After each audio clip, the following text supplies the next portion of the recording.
Sir, पहले साल में उठाना क्यों नहीं किया? अरे 10 साल बहुत होता है बॉस, 10 साल बहुत होता है जंगल साफ करने के लिए। ये सब बहसबाजी मत करो। इनको 60 साल में विकास नहीं हुआ, 60 साल में कुछ नहीं हुआ, वो इनको कम लग रहे हैं। नागरिक संहिता लागू हो सकती है। आप एक रास्ते में चलोगे, पूरा विश्व आपके साथ होगा। भारत का हिंदू आपके साथ होगा, भारत का मुसलमान आपके साथ होगा, चमार आपके साथ होगा, बिंद आपके साथ होगा, केवट कुमार लोहार आपके साथ होगा, सिख आपके साथ होगा, सब आपके साथ होगा। आप ही आपको मार के भगा दे, उनको भी सहते रहिए। केरला में अगर आप 50% से ऊपर हो गए, आपकी सरकार ही नहीं बन सकती, उनको भी सहना है। आपको हर उस आदमी को सहना है। आप बच्चे करते रहिए, फिर आप उनको सरकार को गाली देते रहिए, आपको सब सहना है। इस देश में आपको निकाल दिया जाएगा इराक ईरान की तरह, और फिर आपके पास कोई देश नहीं बचेगा। कोई दिक्कत नहीं है। आपने 800 साल की, आपको 2024 में किसका पलड़ा भारी है? नहीं, 200 सिलेंडर सस्ता हुआ है, अच्छी बात है। 800 महंगा करके 200 सस्ता कर दिया गया, बहुत अच्छी बात है। कुल मिलाकर के ये देखो, गाँव में ग्रामीण परिवेश में जनता कैसे जी रही है उसका किसी को ख्याल नहीं है। ठीक है, और ये जो महंगाई बेतहाशा बढ़ी है, इसका सीधा असर गरीब आदमी पड़ा। हमारे माननीय मोदी जी कहते हैं कि हम तीसरी बड़ी अर्थव्यवस्था बनाने जा रहे हैं, और मोदी जी के सरकारी रिकॉर्ड में 80 करोड़ लोग 5 किलो पर जीवित हैं। पहले ध्यान दीजिए इस बात को, 80 करोड़ लोग 5 किलो पर जीवित हैं, और 2-4 करोड़ लोग 5 किलो भी नहीं पा रहे हैं। वो कैसे जीवित हैं, इसको ध्यान दीजिए। और मैं तो चाहूँगा कि एक ऐसा व्यक्ति प्रधानमंत्री बने, मैं किसी का नाम नहीं लूँगा, कौन प्रधानमंत्री बने कौन न बने, इससे हमारा कोई संबंध नहीं है, लेकिन एक ऐसा व्यक्ति प्रधानमंत्री बने जिसके हृदय में सिर्फ विकास हो, सृजन हो, वाणी में सृजन न हो, जुबान में सृजन न हो, केवल सृजन का नारा लगाया जाए और विनाश किया जाए, ऐसे प्रधानमंत्री की आवश्यकता नहीं है। मैं तो समझता हूँ कि मोदी जी एक असफल प्रधानमंत्री रहे हैं, असफल प्रधानमंत्री रहे हैं, क्योंकि मैं भी वोट दे करके अब पछता रहा हूँ। महाराज जी, मोदी जी के काल में चंद्रमा पर पहुंच गया भारत, क्या बात कर रहे हैं? असफल कैसे हो सकते हैं? मोदी जी के कार्यकाल में चंद्रमा पे पहुंच गया। अगर नेहरू जी इसरो न बनाए होते, अगर नेहरू जी इसरो जैसी संस्था न बनाए होते, तो मंदिर बनने से कोई चांद पर न पहुंचता, केवल घंटा बजता। ठीक है, G20 की अध्यक्षता कर रहे हैं मोदी जी, क्या बात कर रहे हो आप? तो मंदिरों पर आप मत जाइए, वेद पुराण और मंदिर दूसरी बात हो गई। बात यह है कि जब भी कोई वैज्ञानिक रिसर्च होगा, कोई भी रिसर्च होगा, वो जो है इसरो जैसी संस्था में ही होगा। वो आज के जो परिवेश चल रहे हैं इसमें नहीं होगा। ठीक है, वैज्ञानिक जहाँ रिसर्च करेंगे वो स्तर बनाए जाए, शिक्षा बनाए जाए, शिक्षा को सस्ता किया जाए। आज शिक्षा माफियाओं के हाथ में है। गरीब बच्चे जो 5 किलो पाते हैं, क्या वो इन शिक्षण संस्थानों में पढ़ सकते हैं? आप बताइए।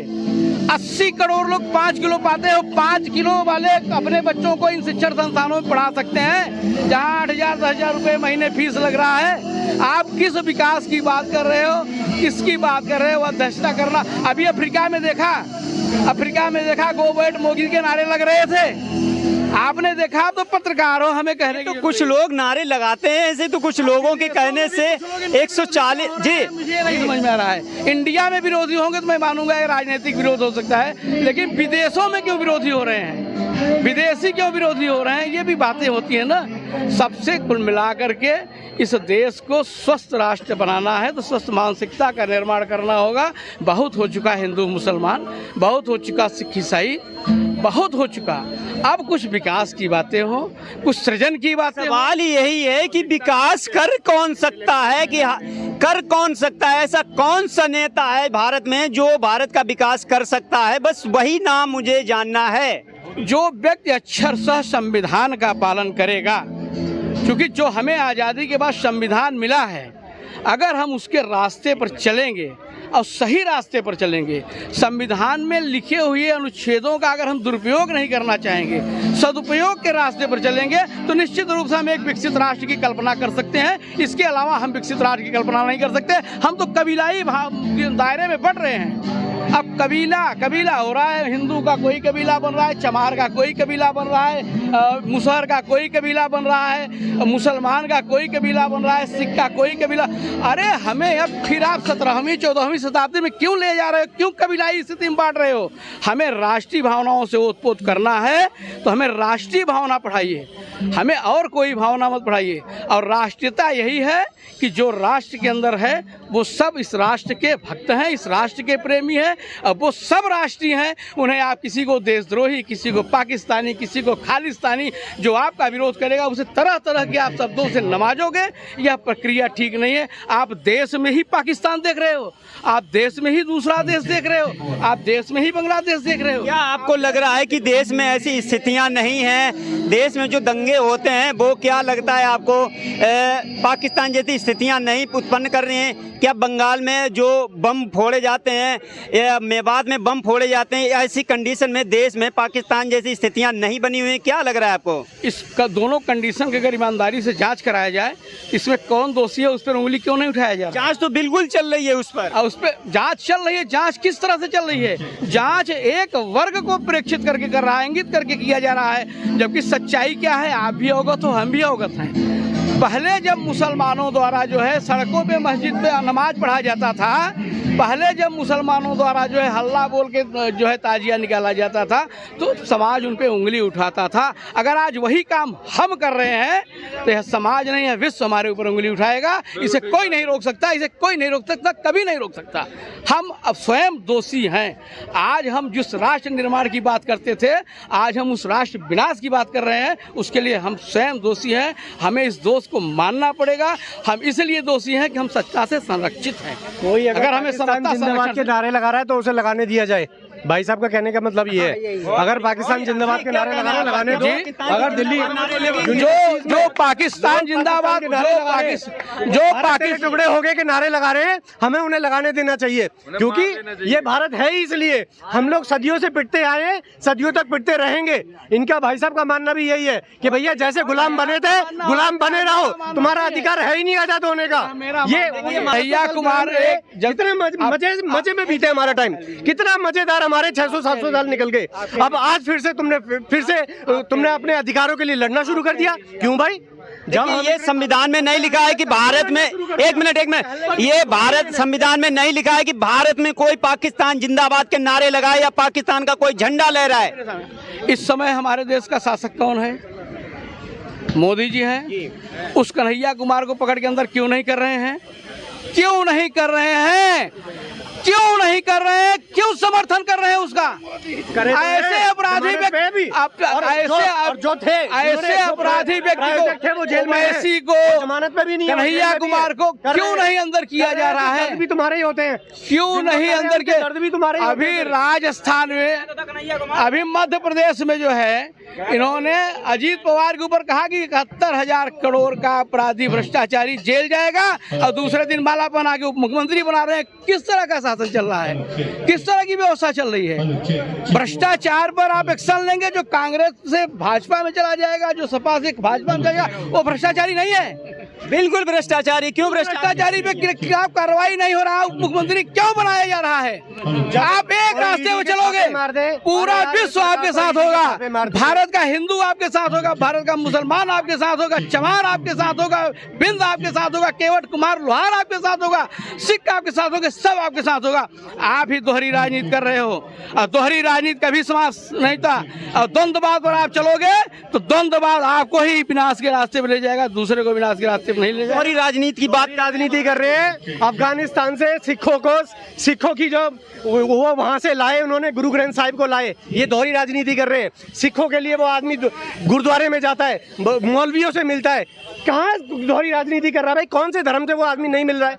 किस धर्म को नहीं लेके साथ चल रहा है? किस जाति को लेके साथ नहीं चल रहा है? आप मुझे बता दो किस धर्म के साथ उन्होंने इस तरीके का बर्ताव किया जो आप यहाँ पे भाषण दे रहे हो? महाराज जी राहुल गांधी ने स्पष्ट भरे मंच पे कहा था कि भारत से हिंदूवादियों को खदेड़ना पड़ेगा। ये कौन सी राजनीति हुई?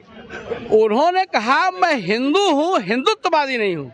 उन्होंने कहा मैं हिंदूवादी हूँ, हिंदुत्ववादी नहीं। हमारे धर्म में कहीं हिंदू तो दोनों शब्द नहीं है। पहली चीज जान लीजिए। अगर हम धर्म की बात करेंगे तो हमारे धर्म में न हिंदू है न हिंदुत्व है।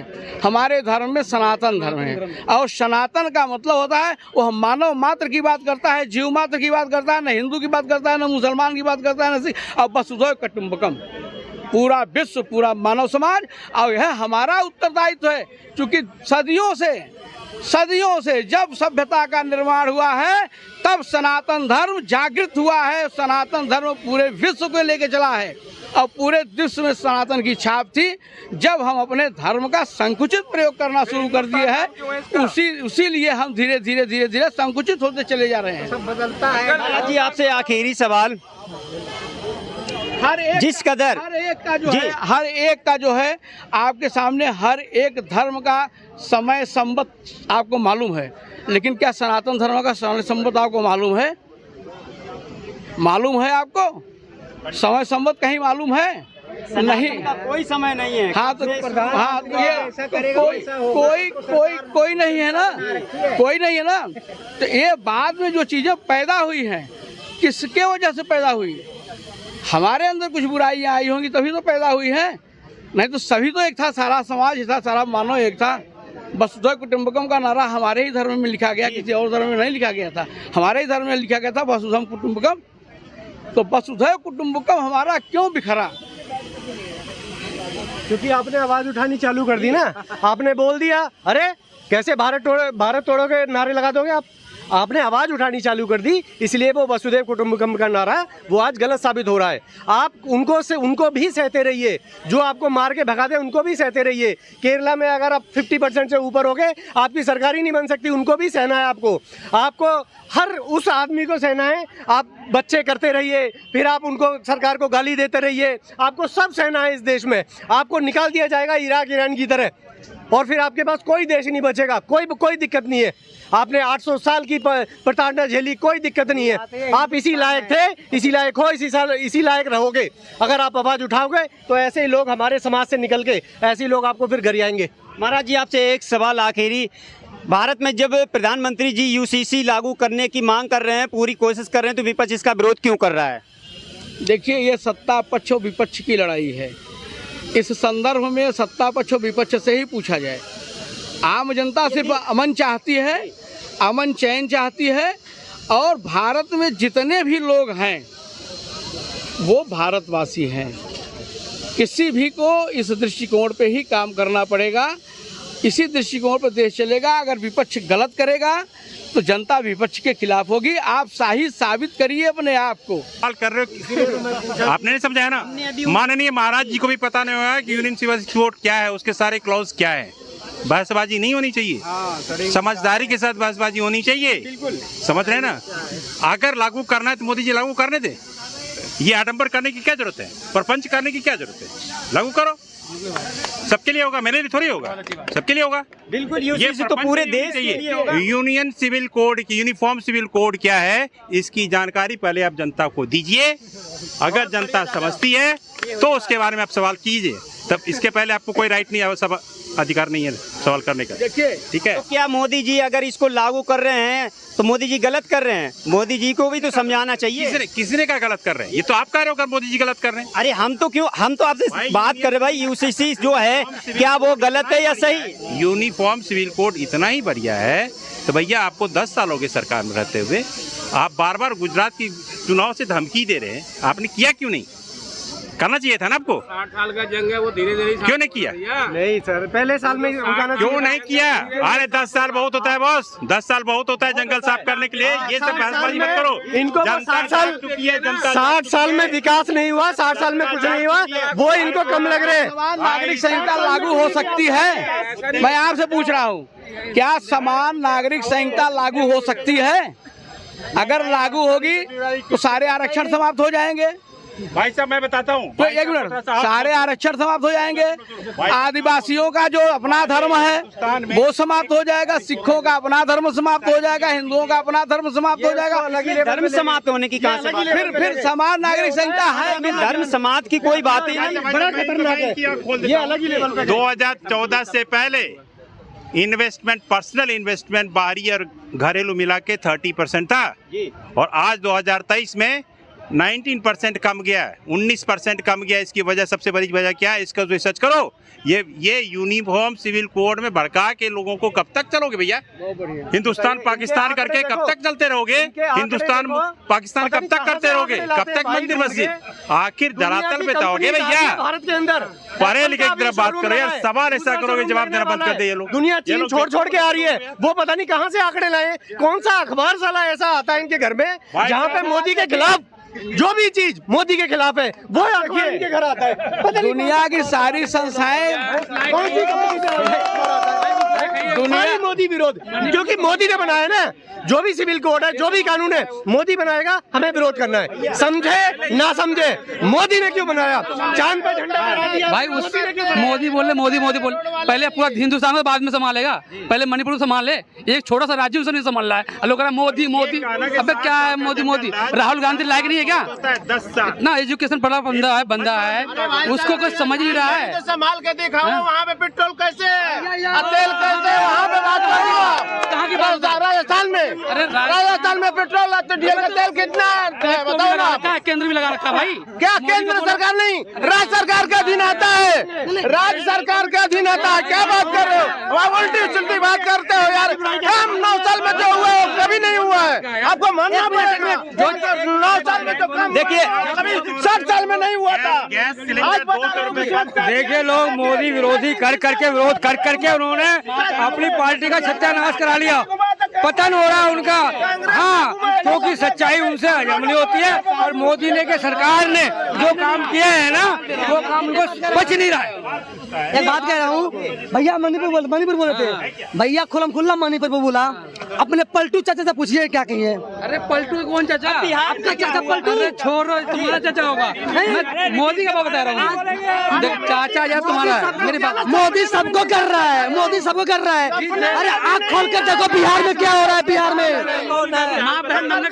देखो, बिहार में बाप है नंगा हो रहा है। मणिपुर में केवल, राजस्थान में कुछ नहीं हो रहा, और बंगाल में कुछ नहीं हो रहा है।